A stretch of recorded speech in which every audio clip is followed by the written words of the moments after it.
Hello, hello. Welcome, everybody. I am so excited to introduce someone that I'm a big fan of today, David, to the podcast. And I found David, as you might have already, through his podcast called Dead Talks. You have how many episodes? Like almost 300 at this point?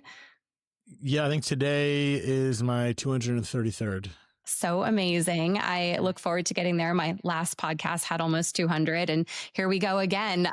But I just so admire the commitment, the consistency, the work you do. And as I've, made a kind of a headfirst dive into your work, I realized, gosh, you have had conversations with a lot of the people that I would want to have conversations with. And it's just so interesting. And you do such a good job of authentically having these interviews and conversations with people. And so I'm really excited and super grateful that you're here. Likewise, I appreciate the opportunity. I'm excited to talk about whatever we're about to get into. Yeah, absolutely. So, I mean, it's fair to say that your podcast, Dead Talks, really talks about life through the lens of things that we all sadly have in common, which are grief and death. Would you agree with that? Yeah, for the most part, I think death is the umbrella and then whatever trickles from that, Yeah, totally. And a big part of your story is obviously losing your father on 9/11 at age 12. And I'm sorry for your loss. And it's pretty amazing, what you have chosen to do from this place. Can you maybe walk us through how this came to be? Were you like, you know what, I need to talk about grief and death. I'm going to make this a podcast. What really compelled you to bring all of this to life? Yeah, I mean, ultimately what you just said, the death of my dad when I was 12 was the big catalyst. Of course, people have died in my life before that, after that, and there's plenty I can mention. But that was the big checkpoint, if you will. Obviously at a pivotal age of 12 and the way it happened, and there's a lot of layers there. And part of my journey was coming from my experience, of course, outside of that specific experience, but the ripple effect that comes with it.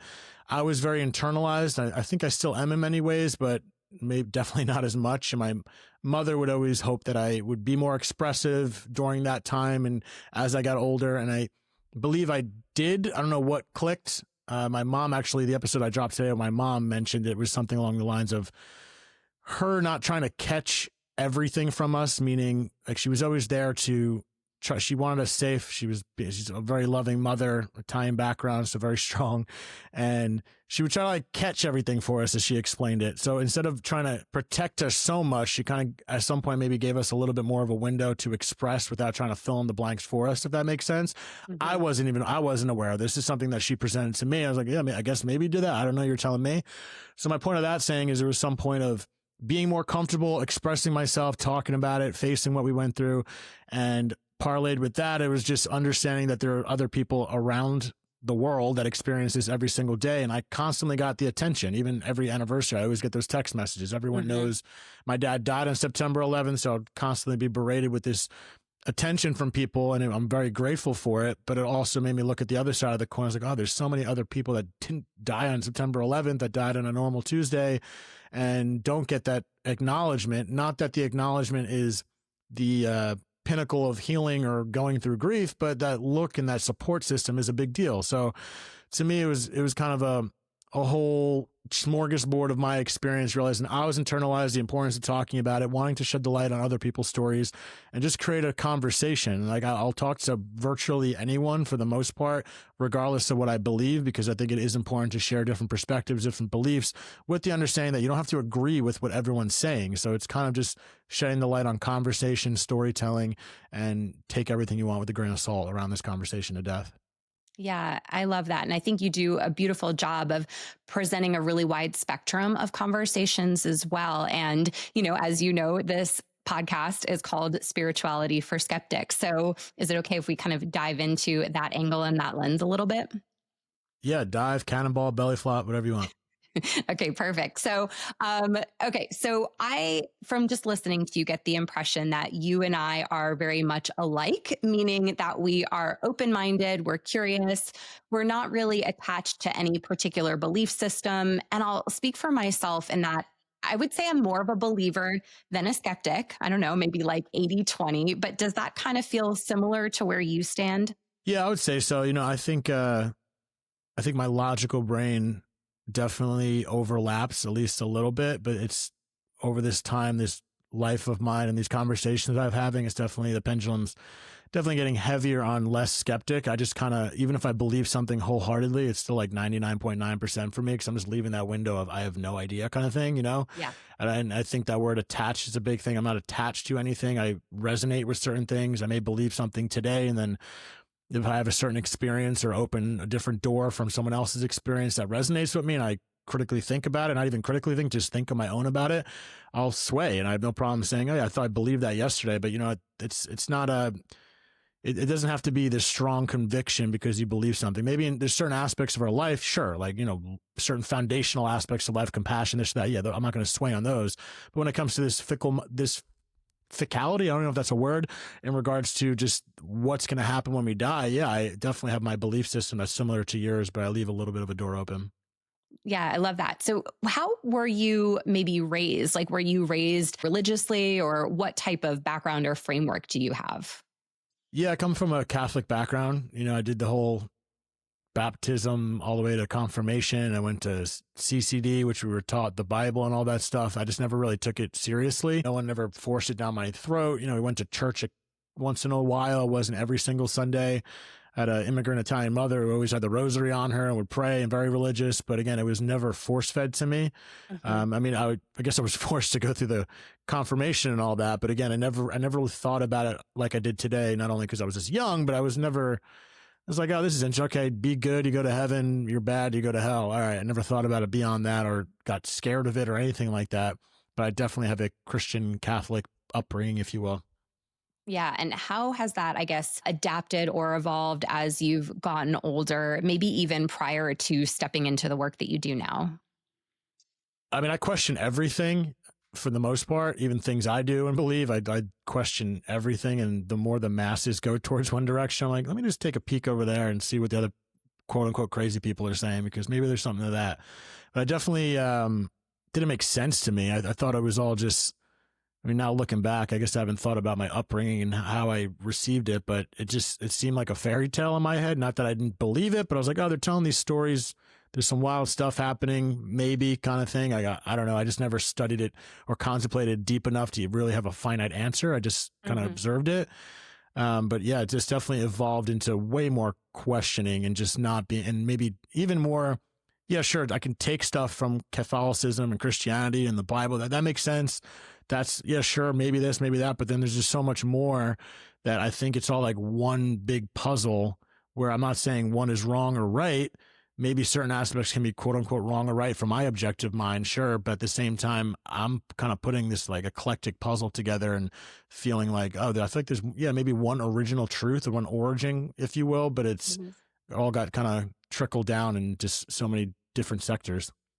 Yeah. And do you think you've always been pretty open minded, curious about just everything in general? Or is that something that came to be a little bit later in life?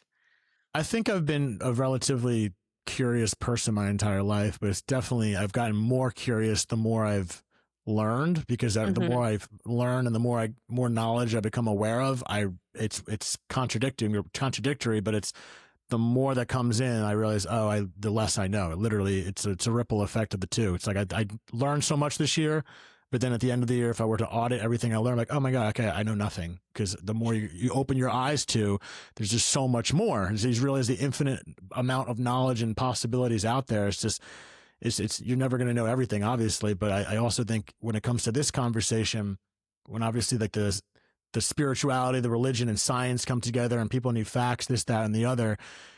It's, I don't know. It just confuses me even more, to be honest. I just don't think we're there Yeah. yet to prove anything. I totally relate to that. As I mentioned, I had another podcast. I had almost 200 episodes. And as I'm going through the process of building this, so I know we don't really know each other that well, but I built an 8-figure coaching business. I sold it. And it's funny because it's that whole idea of like, the more you know, sometimes the more you feel like you don't even know anything. So I'm going through that whole process myself, I would say on my spiritual journey, but also as a business person and as a content creator as well. It's kind kind of crazy how you can have all of this experience, all of this knowledge, and yet you're like, oh my gosh, I know what I'm doing less than ever before. It's fun and it's frustrating, but it's very cool, like just how you're embracing all of that. And I'm curious, when you started your podcast, were you like, what types of conversations did you think you were going to facilitate? Did you think that you would be having, you've had a lot of conversations with mediums and people who have experienced near death experiences and things like that. Was that kind of the angle that you saw? Were you always open to all of that? Or is that something that evolved through the other conversations you were having? It's definitely been an involvement, and I feel like my podcast is kind of an example of how I live my life, for better or for worse. I'm just very flexible in a sense of going with it. Like, obviously, you got to have a plan, sure, but I'm well aware now that plans usually go to shit sometimes. And when it quote unquote go to shit, doesn't mean it's going to go bad. It's just taking a different direction. So I'm just, for lack of better words, but honestly, it started. I remember, I don't remember the first time I thought of the podcast and all that, but I do remember having a layover in Denver, and I had like 5 hours to kill. So I went to the city by myself, and this is when, plants were available to puff around. So I took a lap by myself, smoking a joint, and I was thinking about the podcast. I remember I called my buddy. I was like, yo, man, what if I just talk to comedians? Because I wanted to, like, my sense of humor, and I don't want it to be like super just down. It's like, maybe I just talk to comedians. And then I put a pin in that. I was like, let's just talk to everyone. Because even before that, I was like, do I only talk to people that lost their parents? I was like, no, this is too pigeonholed in such a wide topic. So let me just talk to people and just see where it takes me. So it started with focusing on the grief conversations, and then, which I still have is a heavy part of my podcast, sure, but I also mix in so much more, as you mentioned, and it's just been a process of, again, sticking to that curiosity, sticking to the flexibility of see where the show goes and what feels right, or right to me at least. And then it just evolved, and I'm just going to talk to, it's just death. And then whatever comes from that, whatever I find interesting, sure, I listen to what people are resonating with. But, I feel like my show could have been more popular, could even be further down the road than it is now if I did things completely curated to what I think people want to see, but that's not authentic to me, if that makes sense. Right. And when I say it could be more, it's just like, I know YouTube, for example, really really focus on what does well in near-death experience. I just put on near death, and my views will, but it's like, if I'm not doing things that I'm completely feeling authentic with and want to talk about, then it's going to be a shitty conversation, in my opinion, if I'm just going through the motions. So I am going through the motions of just being willing to evolve and see where it goes. So it got me to this point now where I just want to have all the conversations. Yeah. I'm curious, like, what is most interesting to you in terms of the conversations that you have had or are still looking to have? I definitely want to explore religion more. I've had a biblical scholar on, I've had a rabbi on, and there's obviously so many more religions out there. So I want to have these scholars on there. When I say scholars, just people that have studied just studied a lot, know more than the average person, if you will, whether they're accurate or not. At least they know the textual information. So I do want to dive down that and cover as many religions as I can, and continue to do the near-death experiences. And I find those fascinating because the more I have these conversations, the more I start having a library of multiple stories and multiple experiences to compare against, and not to compare for one being worse or better, but just more to see patterns and seeing if there are consistencies, and seeing anything that I noticed that further evolve my beliefs and thoughts on what's what. So I would say definitely the religious aspect is something that I want to tap into a little bit more. I've done it, but outside of that, I don't know. Do you have any ideas? Well, no, I love that angle, because one thing it was making me think about is, and I'm already experiencing this, we're recording this pre-launch, but obviously what you and I do can be polarizing, especially the more you venture out of religion and into the more, woo-woo spiritual type of stuff. I don't know if you've received any backlash or that kind of stuff, or if it's created, divide for you anywhere in your life, or separated relationships, just as a side note. Not personally, no, but online, Yeah. I get shit from people every single day. Yeah. It's just part of it. And obviously I'm blessed to be in a position where the following has been moving. It's a large audience, at least from my little world. And and the more people that are going to get involved, you're going to get more negative. But the thing with like, not even negative, kind of actually, no, a fair amount of negative, and like towards me and guests and this or that. And it's just water under the bridge, to be honest. It's more fascinating to me to see the different responses, because usually when people get negative or angry, I'm not seeing it from someone just being a dick. It's like, okay, well, I don't know. You're just a profile photo and a couple words. I don't know what you're going through. I don't know where this is coming from. So like, I see things a little bit more compassionately, even though when people say some things, now it's much better, but used to like hit me a little bit more. Now that instinctive nature of just being human, yeah, like, oh shit, like that one's kind of like pissed me off. I like to take a second break. It's like, oh, it's I don't have to respond to this, or if I do respond, I try to respond as nice as possible, because I got a quick mouth, and I'm actually proud of myself for not clapping back at the amount of people that have clapped back to me. And they get more frustrated, I think, when I just thank you and I wish you the best type thing. But no, it's no matter what you talk about, especially with this conversation, there's always a divide.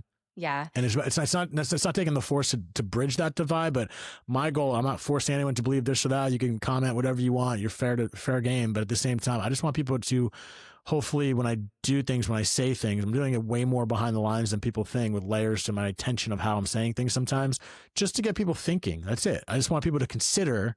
And then if you end up back where you were, no problem. But it's just like, just considering the big, vast world and possibilities that are out there just curates more thinking. That's all I want to do. So one of the things that really made me want to interview you is because I see you, and I think you see yourself as a facilitator the same way that I see myself, which is like, I'm not an expert in this. I'm not a guru. And honestly, a big part of why I wanted to launch Spirituality for Skeptics is to help me develop and formulate my own belief system. I'm not dogmatic in anything. I'm completely open to change and to whatever becoming a possibility. And so I love that you're really taking things through that lens as well. I appreciate that. I try. Actually, going back to your question about like, do you have any suggestions? I'll say, in this space, and this is something that I certainly plan to do a lot, probably from a bit of a different lens than what you would, is I don't know if you listened to Maya Bialik's Breakdown, that podcast. Her co-host and partner, Jonathan Cohen, he's on this podcast as well. And they do such a good job of like pulling in the intersection between science and spirituality. And so that to me is a huge interest, just like, evidence-based spirituality as well. I don't know, take it for what it's worth. For sure. I had a scientist on the show once, and we talked about that, and he was definitely, he was in between towing the lines between science and spirituality. But at the same time, even from someone from his perspective, it's just, I just don't think it's there yet. And again, maybe down the line, science will prove an afterlife. Maybe down the line, science will prove that there's no afterlife. But right now, it's just, I just don't think science is caught up. And if everyone's looking for, where's the proof? Can you show me the scientific proof that this doesn't exist? And it's not combative, because like, again, if we find out there's no afterlife, all right, what am I going to do about it? I'm not going to have to worry about it. So whatever. It's just not going to affect me as much as I think it might. But at the same time, it's like the historical lines of science for forever since it existed. How many times has science not been caught up? Like, even if you start with like Galileo, Earth moves around this, like we thought the Earth was the center of the universe, and he thought it was crazy until I don't know how many years later it was like, oh, you know what, that dude was actually right. So it's like, that's just one example. They told doctors not to wash their hands, and they thought that doctor was crazy. So it's like, there's so many, granted, again, people are like, yeah, but we know so much more now. But back to my original thought, no, we don't.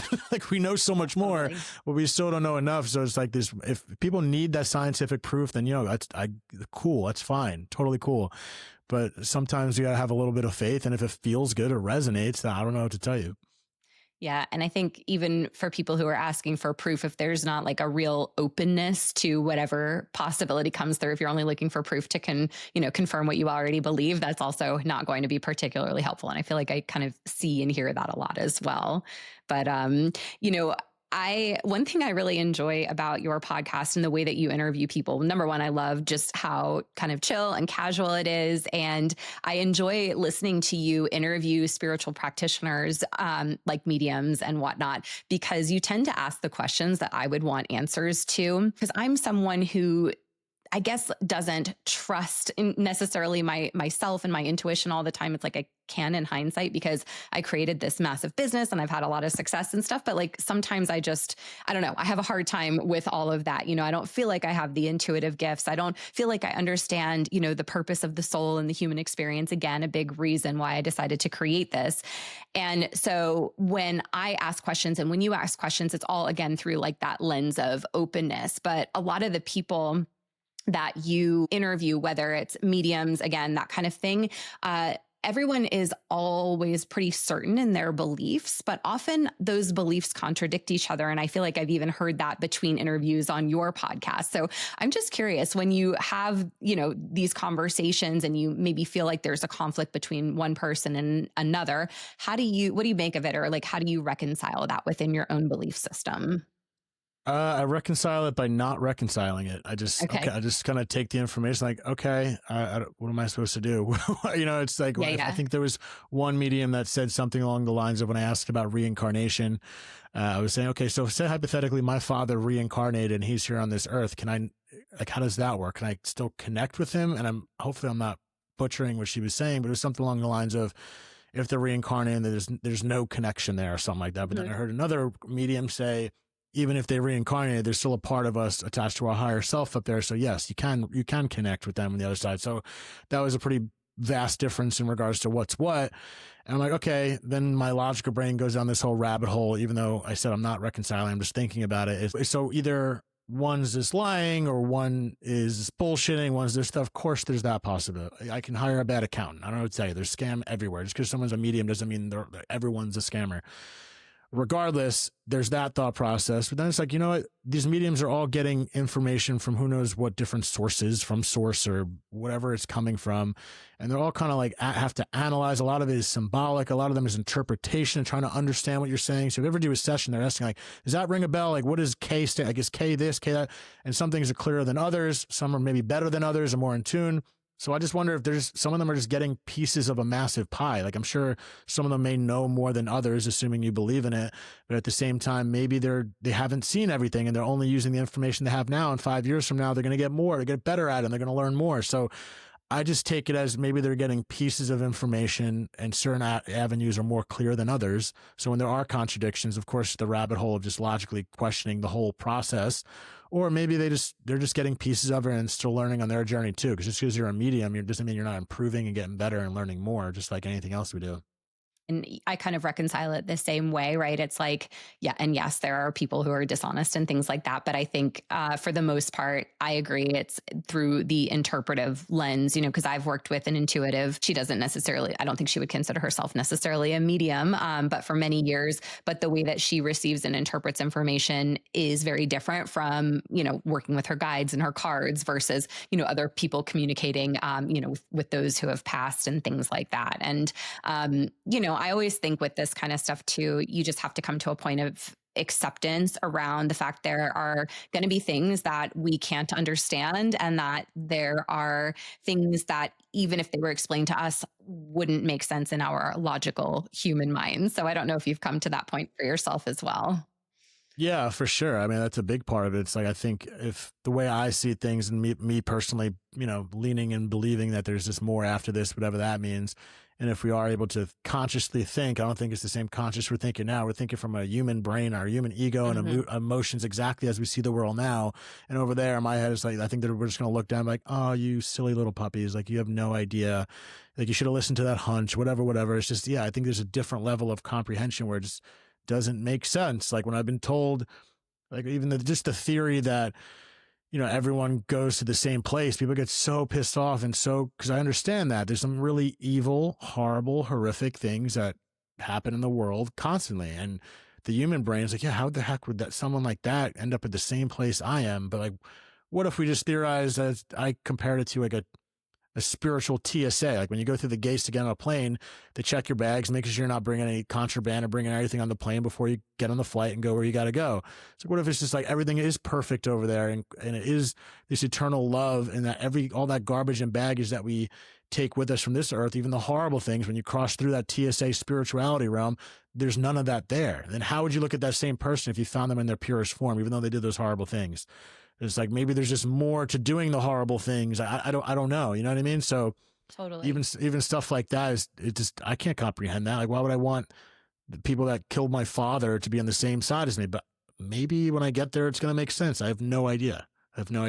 That is probably one of the questions I have wrestled with most in my life. I'm clearly not using it, but I do have a master's degree in Holocaust and genocide studies. And my dream was to work for NGOs or, to serve on the ground for those types of things. I've been to Sierra Leone and I worked with blood diamond victims, and that was a huge charitable support of mine while I had my business. And so I think as I really dove into the spiritual work, I had to clear that question for myself, because I was so fixated on all of the suffering that happens in the world and how unfair it is that I was born who I am, to the parents I was born with and the country I was born with. And I just couldn't make sense of it.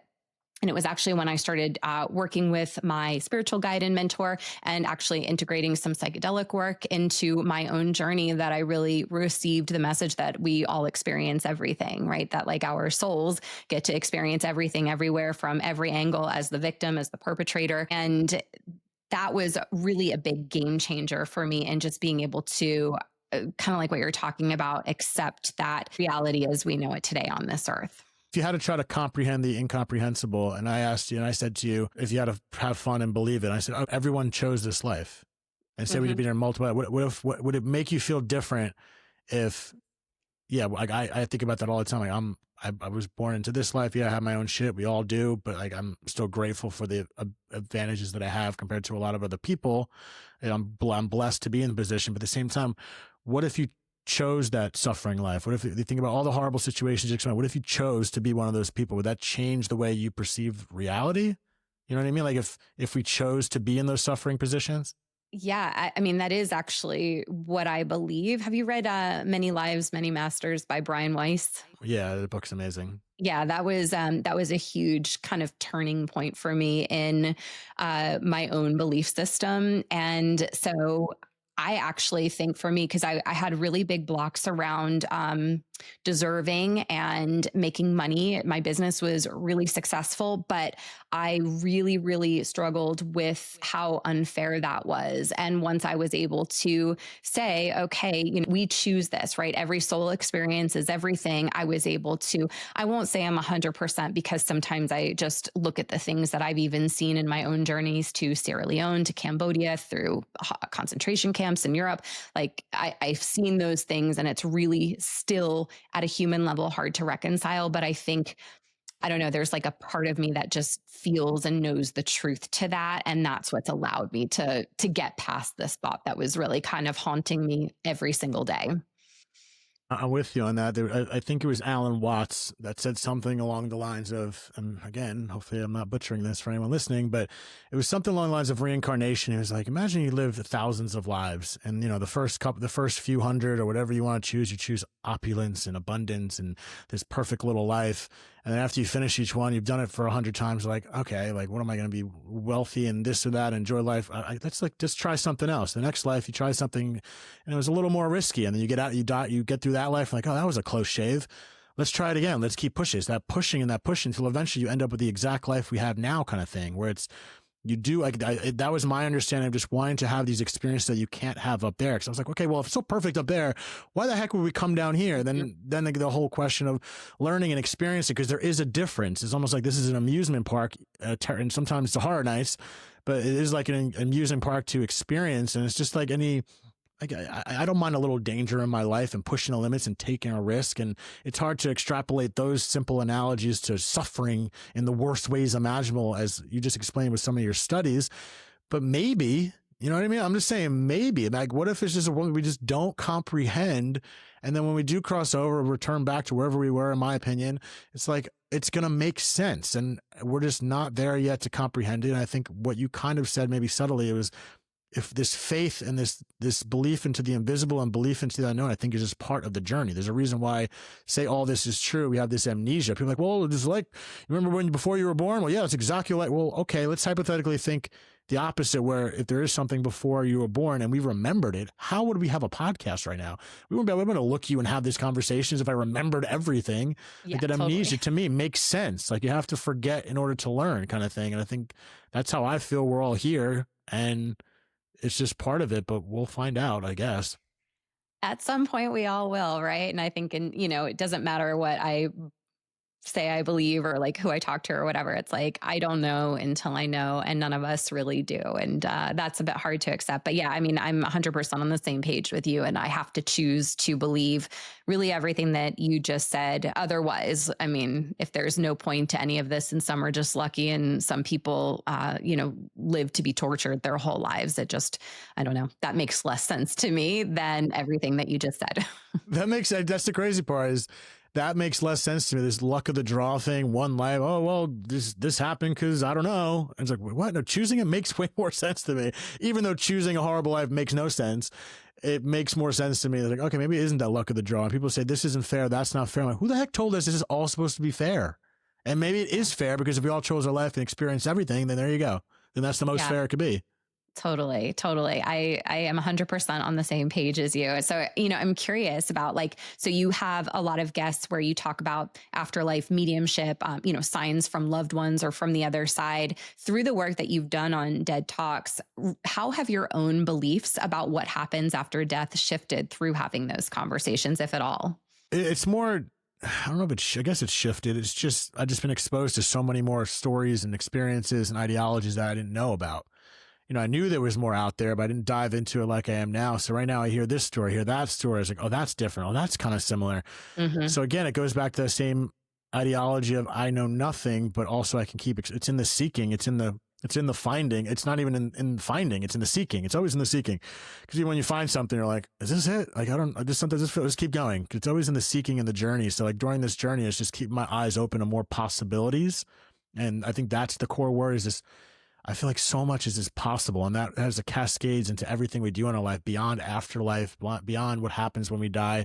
Because that is like, to me, that thought, that philosophy of just considering what happens after we die is like the pinnacle. Like what is that? So if that's like the pinnacle, what's underneath this offers so much more possibility too. I think that's so grand and so absurd in many ways. So if that's the absurdity beyond the veil, there's so much more absurdity in the most beautiful ways down here too. So it just opened my eyes just to possibilities in everything that happens in my life. Like when something bad happens, I'm like, all right, let's give it a second, because that bad thing could turn out to be the best thing in my life. When something's great, yeah, celebrate it, be good about it, but also that could be the worst. That could turn out to be some shit too. So it's just anything is possible, up, down, and it's just I've tried to find this sweet spot of right in the middle, and that right in the middle is just the present, because I don't want to get too excited about something that may be bad. I don't want to get too excited about something that may be good. Let's just see what happens. But the sweet spot is just the possibility of the present moment. And I feel like that is all come from these conversations, and everyone thinks these conversations are, it's just death. Let's just that. Like, no, all these conversations trickle down to the way we live our life. If you open your heart and mind to it just a little bit and just read between the lines. Because yeah, it's a Yeah. death podcast, and what you're doing is spirituality. But then once you kind of lock down that nail, it trickles into everything we do, for better or for worse. That's our choice. 100%. And I think that the reward for me, at least in a lot of this, is in that curiosity. It's in the openness and it's in the learning. I never intend to get dogmatic about what my beliefs are. And I really hold, again, like you, that space for possibility. I think that's, that's the most rewarding part. I don't know if you agree with that, but I love it. Yeah, no, it's amazing. And but then, it's a choice we want to take. It's the direction we want to look. People say, yeah, but there's so much possibility that I can do this and this could happen. Like, yeah, of course. That's the thing about possibility. You can go one way or the other. Isn't that exciting? To me, that's a little bit exciting. We're creatures that want to know. I understand that. Totally get it. Because to me, knowing is safety, knowing is security.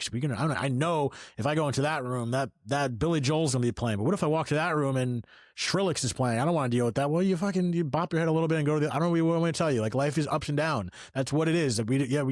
Feels like we didn't choose this life. Maybe we did, but we're here anyway.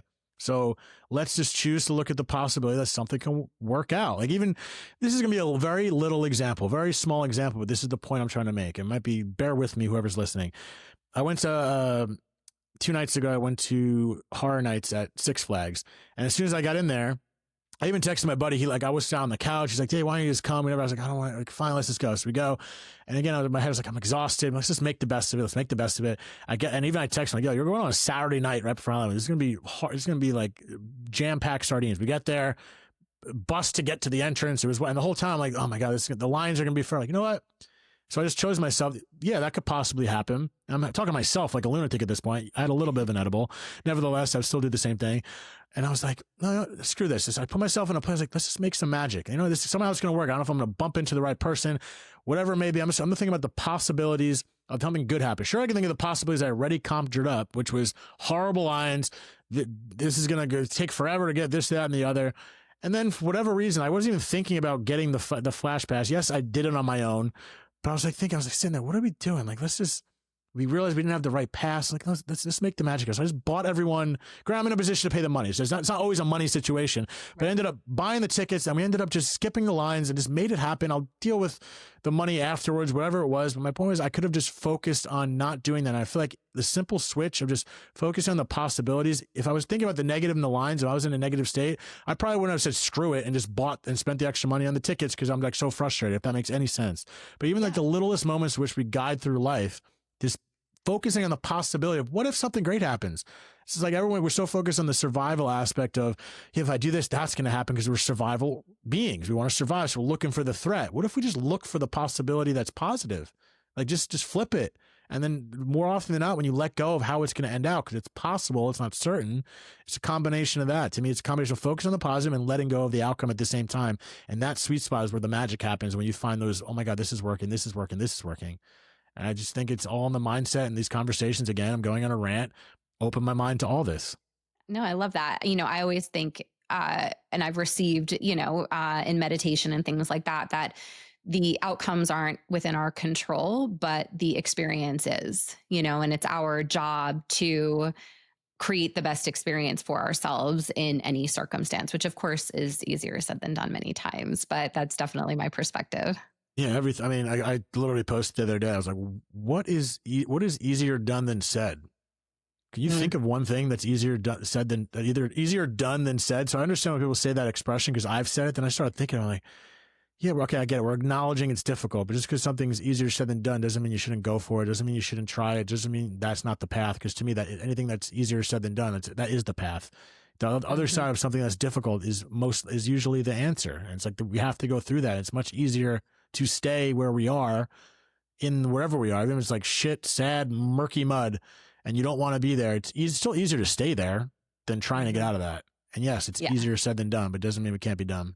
Exactly. And we don't use that phrase around things that are positive, like, oh, eating that pizza is easier said than done, or loving your dog is easier said than done. Like, we, of course, only use it in circumstances that are uncomfortable or challenging, for sure. So, do you have any experience that pops into mind just around like what is the most remarkable or maybe unexplainable thing that has happened to you spiritually? I don't know if you want to call it spiritual. I mean, I've had experiences, but in regards to like, even like recently, I mean, I'll get specifics. I'm kind of in the middle of working out what it means, but I've had 3 mediums. I think one on the podcast, one I was actually doing these like spiritual sessions with, another one that's a friend, and all 3 of them called out the same thing. And that's when I start, like, even though I my one side of the brain says one thing, and you start looking for those patterns, all 3 of them mentioned gut. All 3 of them mentioned my stomach. At first, the first meeting was like, she was thinking about my dad. Like, your dad have like gut this? Like, nah, he was pretty ripped. He was in shape. There's like nothing with his gut. And then she was trying, again, it goes back to the interpreting. What does this mean? Because all 3 of them interpreted a little bit differently, but all 3 people, this is in the last couple of weeks, brought up the gut, the stomach, some of the stomach. Then they've all kind of brought it back to one wasn't sure, thought it was my dad. Next person said, no, I think it's yours. Like, how you've been eating. They were thinking more physical. Then that she kind of fell back, was like, I don't think this is physical. And the third one brought up my stomach again. I keep getting stomach, gut. Again, 3 random mediums, 3 people, 3 different times, don't know each other. And that's when I'm like, oh shit, like, okay, that's kind of weird. And then the third one was like, no, it's not It's nothing physical. Like you're eating fine. It's healthy, yada, yada. It's more your soul. It's more like it's energy. It's something in energy in your stomach. And then the other one, separate occasion again, I didn't tell her anything, was saying, yeah, this is something to do with your solar plexus, which from my understanding is right in the gut. And she gave me work to meditate and think about my solar plex. She's like, I think there's something with like once you reboot that, it's going to help with your confidence. It's going to help with the writing that you're doing. I think things are just going to open up. And then the same one with the other one mentioned that you need some work in your solar plexus or your gut. So that is kind of, not a big punchline for anyone listening or some profound thing that happened, but it's something that I've been working on, is because I feel like I related to what you were saying. And I think it kind of relates to what I'm saying about the gut and the solar plexus. Maybe is I feel like I've had this energetic block. I've said it for a while. I was like, I think there's something, it's something, I don't know. I'm my own worst enemy. Like, I'm in my way. There's something about my thinking that's preventing me from taking off to this other level, whatever that other level is. And I did relate to these people that I've been talking to about that deservedness. And it was interesting. I'm kind of going back and forth, because it all parlays to the spiritual experience that I feel I'm on. The one medium was telling me, lovely woman, Allison, and she was like, yeah, your soul signed up for this life, this path that you're on, where I think you could really take off, whatever that means. If it doesn't, it doesn't. But, that whole rabbit hole. She was saying, like, your soul is asking for this abundance, this life of more. Like, you can ask for more, but your brain, David, your ego, is pretty much saying, feel like you don't deserve that because like you have a good life, like you have this, like why do I need more when all these other people, this or that ego brain, even though that's kind of a selfless thing, there's this battle between me and my soul wanting more. And I think you tapped into that something like, no, like our soul signed up for this. It is okay to ask for more in this abundance, even though, because even though David doesn't want it for the mansions, and you're not seeking that, you still feel like I'm a shell. And I think it relates to this energetic thing that I've described that I couldn't explain, that three mediums are explaining in regards to like a certain aspect of my body. So that's kind of the spiritual journey I'm on. And again, my logical brain is like, what the hell does that even mean? What do you mean solar plexus? What is it? Yeah. Yada, yada. But I'm letting go of that and just riding it. And I feel like since I've been leaning into that and understanding that soul, David pendulum where the soul's asking for more and my body is telling me no, like don't be so greedy, when that's not a such thing, because you're really satiating your soul and not this egotistical aspect for like mansions and that big living. So I'm really not interested in that. I want more to expand the consciousness, if that makes sense. Yeah, totally. What are you doing to address that or like to understand it better? So she gave me like a simple meditation in regards to like, she's like, what do you do in the morning? Like, I like sitting in the sun, closing my eyes, meditating for a little bit. She's like, okay, well, something with the sun. She explained it. Some of the sun is actually good for the solar plex. Like, all you need to do is just build up the energy there. Just focus on your solar plex. Like literally when you close your eyes, breathe in the sun. Like see yourself breathing in the yellow and lighting up your solar plexus. Like that's it. Simple meditation, doing that, working on. I'm like, okay, let's just believe it's going to work. I don't know if I don't open myself up to this, and it's not going to work. But if I do open myself up to this, maybe it will. You know what I mean? So that's kind of that mentality. And then the other one is something I'm still trying to figure out. It's more just consciously diving into, I think, in meditation or even just when I'm walking, saying, no, I do deserve this, whatever this is, my personal goals. And it's okay to ask for more. It's not me being greedy, because I know my intentions are like, I don't want to just have a sick house just to have things. In my head, I know I have plans in my head of if and when what I'm doing gets to a next level, and it has to do with abundance and monetary, great. I just know I'm going to do bigger things with it. It's not necessarily to satiate my ego or this materialistic world. I have to understand it as, no, I think, what if this is my soul's journey to get more, and I don't have to feel guilty for asking for it. And I don't think anyone should, to be honest. Obviously, You're going to do some shitty things with it, then, I don't know, correct yourself a little bit. But for the most part, it's okay to ask for more. I think there is a little bit of a block when we are in a more privileged or blessed situation, that why do I need more? Even though I'm not up there, I'm not rolling in money, but I'm better off than a significant part of the world just to be sitting safely in this room. So it's like, why do I need more? But it's like, no. It's okay, because maybe with our more, we'll be able to give more. And it's like, what if we look at it like that? You know what I mean? Like the more I get, the more I can give to many people that aren't able to get it for whatever reason. So it's like the more I receive, I do want to give back in some capacity. I'm not going to be passing out $1,000 bills to everyone. I don't like to swing that. But with what I have in this abundance, that's not always monetarily, I can give more. That's how I see it. 100%. And I have been exactly in that pathway already. And I can tell you for sure, this is cliche, but it's true. Having more money specifically just makes you more of who you are. And, again, I wrestled with that so much. And there were so many different angles with that I really had to work through. But I realized as I started making a lot of money in my business and things like that, I realized I'm an incredibly generous person, and exactly what you just said, the more money I have, the more people will benefit. And so I ended up, for years doing big support for this charity for blood diamond victims in Sierra Leone. I ended up supporting my parents to an extent, like when they really ultimately started to need it. Like I was able to do it right when they needed it. I've given to friends, and I waited tables for 10 plus years of my life. I love leaving big generous tips for servers. And it's like you really just get to see all of your own generosity magnified when you're able to do that without, having to think twice about it. It's a really beautiful thing. That is, no, I'm with you on that. It's like even the silly Six Flags example. I was like, I probably in my head, I'm like, I shouldn't be. Why am I three people I just met? I was like, but just screw. Like if I can do it, in my head, I'm like, all right, it's all just fucking do it. I don't know what to say. Like I'm far from a cheapskate. I understand I have to be a little, I have to be smart, but I spend my money pretty frugally because in my head, I'm like, it's going to come back. I don't know. It's fine. It'll be fine. But I think again, it's one of those selfish acts because it does make me feel good, but I'm not asking for anything in return. I'm genuinely, when I offer people my help, I'm like, you literally don't have to give me anything. That's not even why I'm doing it. I just think it's just giving back. And again, it's not always monetarily. Sometimes it's your time and many of the things that you've done. It's just giving. It's giving. It's giving. And I think with that giving, if you're doing it for the right reasons, then more comes. I don't know. I think that's how it works. Absolutely. And just personal share. My goal with this podcast is to, of course, have it pay for itself at some point, but also to really be able to give generously. To me, did really well. There are other more business related things that I want to do, but the whole purpose of this platform is to give, both in terms of being able to serve people. The phrase that kept coming up for me as I was conceptualizing this is non-transactional relationships, because I had a fitness studio for years. I sold that 10 years ago. I sold business coaching for many years. And as much as I do genuinely love people, when you have a business with a product that you have to sell, there is a component of things being transactional. And so that's what excites me the most, I think, about this type of platform.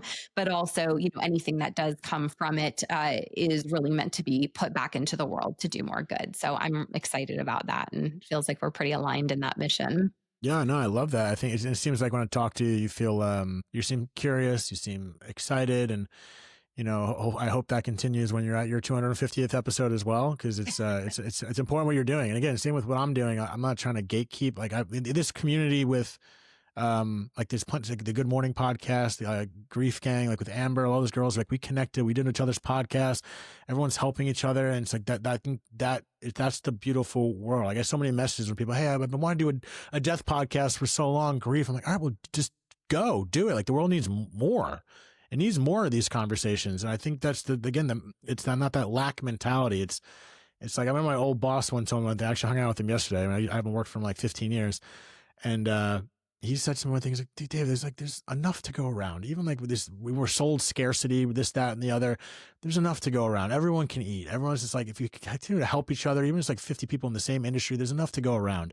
And it's like, I think with that mentality, that non-lack mentality, and just diving into it, have fun with it, fake it till you make it type thing. It extrapolates and it shows up in your life in ways you just never would expect. Totally. And I think that framework for abundance is so important. Like, I listen to more than one true crime podcast. I watch more than one thing on TV of the same genre, so yeah, I think if we're even just a little bit logical about it, it's obvious, right? How much there is to go around. And so, yeah, I mean, I appreciate you doing this with me, of course, and, just lifting each other up and exposing each other to new audiences and all of that good stuff. Last question for you. And if you have to think about this for a second, that's totally fine. But I guess just based on all of your body of work with Dead Talks, what is the one thing you would want people to know? One thing that I want people to know, the one thing, I think it's important for people to understand. I think at the same time, when you're in a certain place, for better or for worse, particularly when you're in a shitty place, it feels like this is how it's going to be forever. Like when you're in your darkest moments, in your worst place, like, now this is my new reality, right? This moment, exactly how I feel is my new reality. Totally valid. Totally understand. I've been there in my own way. Not saying it's exactly like yours. But at the same time, it's not. And it doesn't have to be. It can be, in my opinion, it can be if you choose to stay like this is, and it's okay to say that. I'm not saying when you're in a certain dark place, like this isn't going to be forever and be all like toxic positivity. It's just like leaving the door a little bit ajar, to understand again, the possibility that this doesn't have to be like forever, right? This is my now for now. It might be like this for a little bit, but I think it's important to understand through the stories that I've had on my podcast.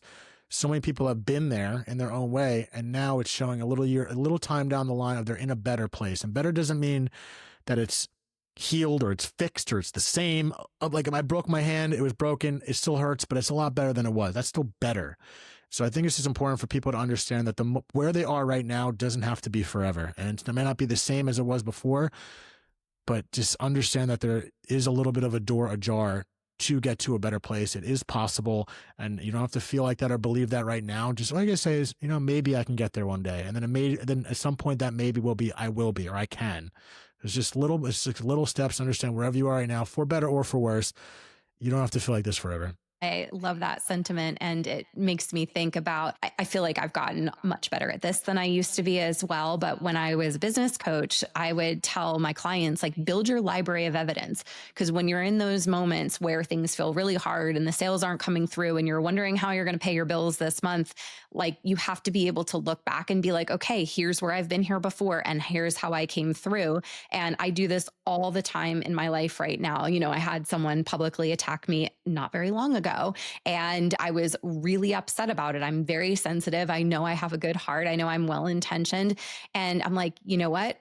Instead of having a week of sleepless nights, I had one sleepless night. And that is like, that's progress, because I was able to say to myself, here are all the things that have been even scarier than that. Here are the other times that this has happened and you've gotten through it. And it's like, you're just able to better regulate yourself and manage your emotions when you really focus on building that library of evidence of how you've come through things before. I mean, of course, there's going to be the big losses and things like that feel insurmountable. But yeah, you go ahead. No, I was just thinking. It was just in regards to what you said. Like you hit the nail on the head. There is that moment where it's something you've never gone through, and this is the one.